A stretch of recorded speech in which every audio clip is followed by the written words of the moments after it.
নমস্কার বন্ধুরা, medicine in চ্যানেলে জানাই আপনাদেরকে স্বাগতম। বন্ধুরা, আজ মনট্যাক এবি ট্যাবলেটের কাজ এবং পার্শ্ব প্রতিক্রিয়া নিয়ে বিস্তারিত আলোচনা করব, তাই ভিডিওটি শেষ অবধি অবশ্যই দেখবেন এবং চ্যানেলে নতুন হয়ে থাকলে চ্যানেলটিকে সাবস্ক্রাইব করে নেবেন, যাতে ওষুধ সম্পর্কে সঠিক তথ্য সবার আগে আপনারা পেয়ে যান। মনট্যাক এবি ট্যাবলেট এটি তৈরি করেছে সান ফার্মাসিউটিক্যাল ইন্ডাস্ট্রিজ লিমিটেড।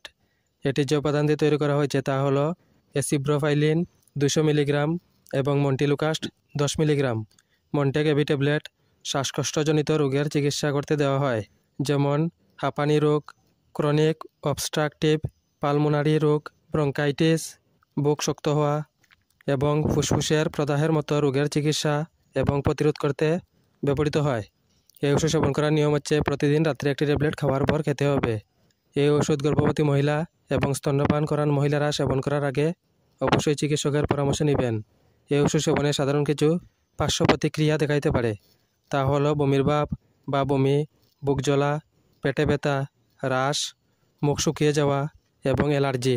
যদি এরকম সমস্যা দেখা দেয় তাহলে ওষুধ সেবন বন্ধ করে অবশ্যই চিকিৎসকের পরামর্শ নেবেন। বন্ধুরা, ভিডিও ভালো লেগে থাকলে লাইক, কমেন্ট, শেয়ার অবশ্যই করবেন। ধন্যবাদ।